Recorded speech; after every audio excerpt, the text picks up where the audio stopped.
Great, thank you. I'll share my screen. So I hope people can see that now. I can only see myself, so I'm not sure if you can see the presentation or not.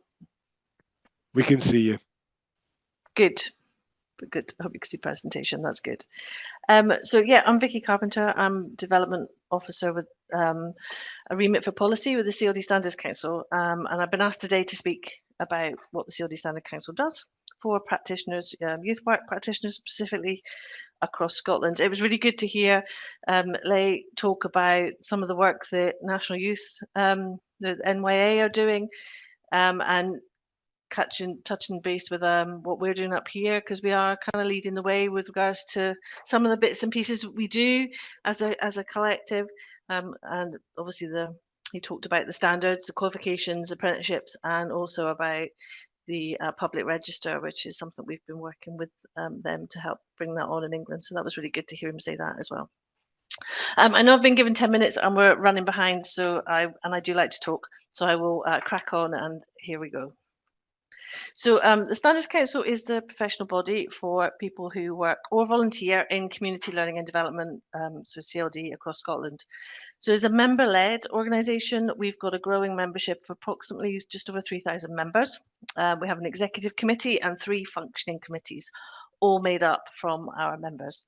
So CLD works collaboratively to make all of Scotland's national outcomes a reality through the workforce of practitioners, so youth work practitioners, adult learning, and community development, and a lot of other titles and names that fit within all of those remits. So we span, obviously, as you all know, we span across local authority, voluntary, charitable organisations, and it's predominantly to improve those opportunities for learning and development, to support learners of all ages, individually or collectively, to develop confidence, autonomy and skills. And we've seen a lot of that in the videos today, which have been really fabulous to work at. I started off as a youth worker, so it's been great to see some of those videos and those young people.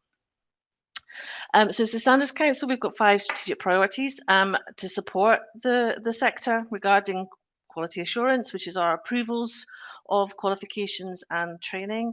We have our registration, which is our membership of practitioners. And we have our professional learning, which supports CPD and practice, and it's all there to protect and enhance those CLD practice standards. So we'll come back to some of those key areas through this presentation as I scoot through really quickly. I'll try my best. So an insight into how we kind of promote values and benefits, which is what I was asked to do today. So obviously we welcome that news about the CLD review and the appointment of Kate Still. We really feel that it's an appropriate time for such a review within the context of the major reforms of the proposed new reforms for the Scottish education system. So, and I know that our members will look forward to engage actively with that independent review in order to kind of provide that evidence on that key role which the CLD family, which adult learning, community development, youth work has to play within the further development of an effective 21st century lifelong learning system, which meets the needs of individuals, which we've heard a lot about today, and that's what the key purpose is to offer those learning opportunities for people to reach potential and go where they want to go. So I'm not going to talk through this slide, but I just want to highlight a few areas. The adult learning strategy, we were tasked with leading on the workforce development aspect of that.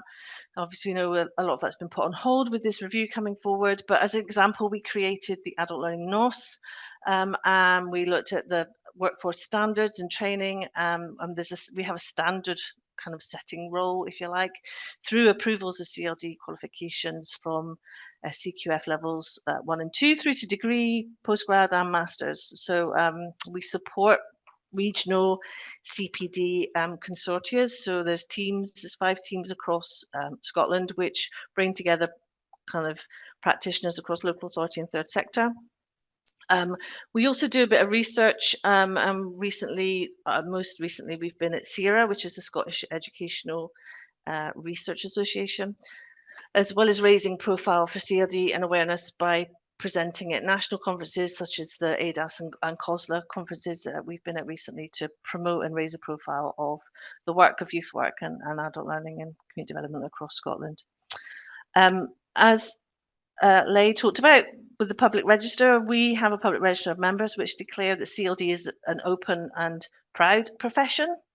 and happy to be recognised and identify with our member body colleagues. So it means that we're consistent with regulatory bodies such as GTS and SSSC, and our national register makes it really simple for individuals to provide evidence of that membership when applying for jobs, and it also helps employers verify membership for applicants. So it's really good for that professional pathways, and it's a significant step in kind of recognising CLD as a sector, and it's the first register of CLD practitioners made publicly available in the UK. So we're quite proud to help lead that and take that forward.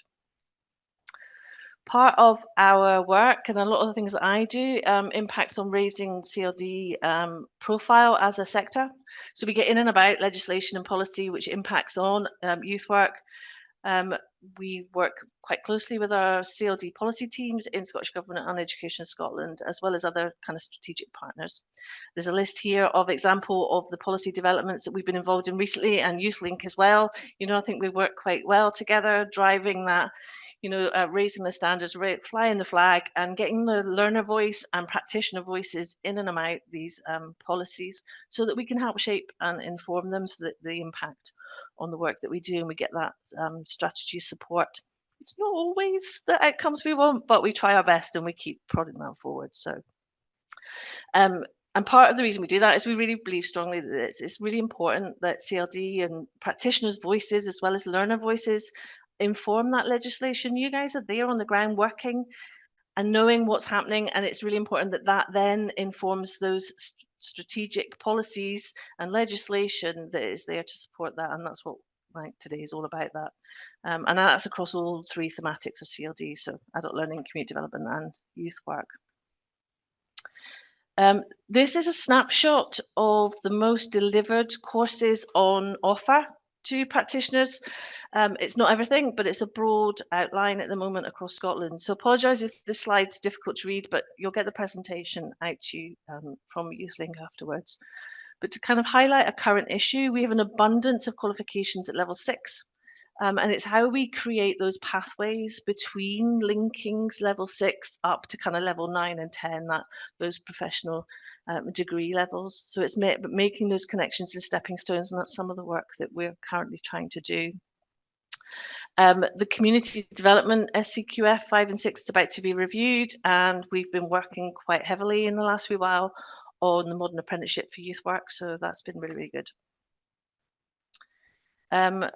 There are a few other kind of what we call wicked issues. Currently ongoing piece of work that we're doing is inquiring on issues around recruitment, that disparity between salaries and the need for qualified practitioners, etc. So a report on that will be coming out early next year, but as a bit of a snapshot, we looked at 300 jobs over a 6-month period that were advertised.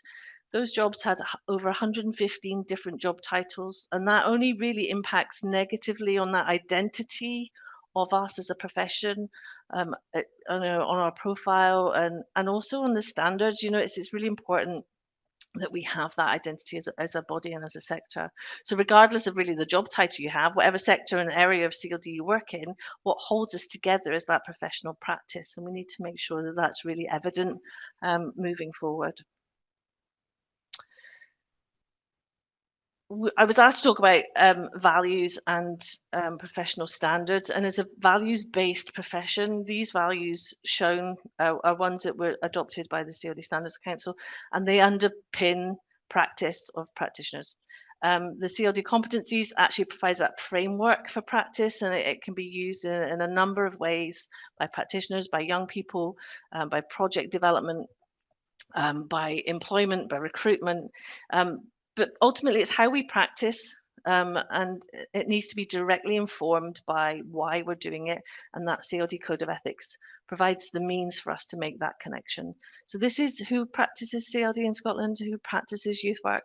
And we ask all members of CLD Standards Council, associate and registered. So that's registered are the professional qualified practitioners, and associate are people that aren't professionally qualified, volunteers, people coming into the service as like early doors.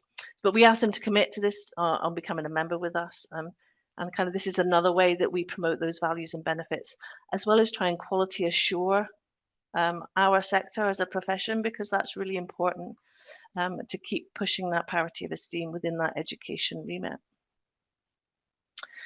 As benefits of being a member of the Standard Council, it's free. That's always a bonus. There's a list of benefits there on the screen which you can have a look at. We also have a monthly e-bulletin, our annual report. We have a Slack workspace, and Spaces on RI Develop, which is our Moodle platform for CPD. We help with portfolios. We have a buddy mentoring system, and we can offer CPD support, sorry, as we're going along. And again, I'm not going to read those all out, but you can have a look at that in the presentation when it comes out to you all.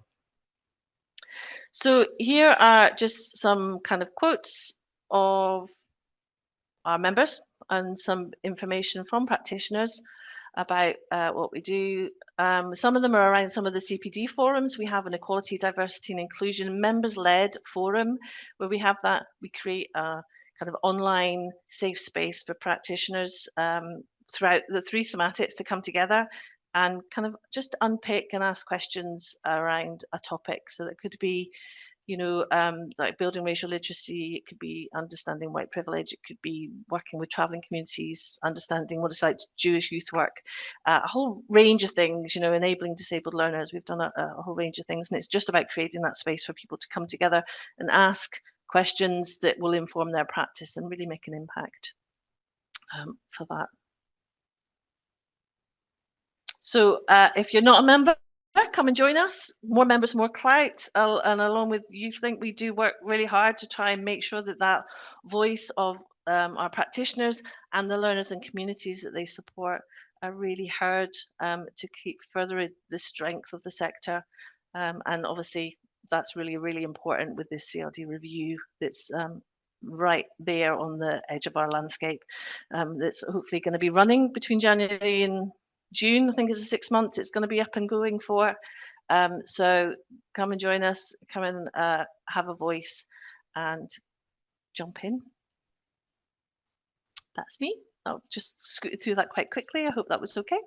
Oh, Vikki, that was fantastic. It's been really good to have you as well. Struck by, you know, the importance of that shared standard in creating this community that we've talked about fostering today, and I think that's really, really important. Speaking of which, we've still got a vibrant discussion going on in the chat here, and keep using the hashtags and so on as well. I noticed one comment talking about universality, and I just want to pick up on it because I think it's really, really important. And this is something that standards key into. It's we can't let sort of a rhetorical notion of what's universal get in the way of actual practice on the ground. And it's something certainly that the Scouts have been very aware of. We're actually very aware that sometimes to reach certain communities and think we've got to do something quite niche and actually something quite quite specific to bring Scouting into a community that might not have otherwise have had access to it. And it's things like you mentioned, Vikki, that the standards, shared standards that allow us to do things like that within a recognised framework. Yeah, I think that's really important. And that offers that quality of assurance to our learners and communities that we then engage with as well. I think that kind of gives them an understanding of that actually that they've got a bit of that support network, that the people that they're engaging with, whether it's Scout Scotland, whether it's Open Space, whether it's the any of our practitioners or any of our organisations, local authority or third sector, will they have that kind of assurance that those quality standards are there, and that's really important.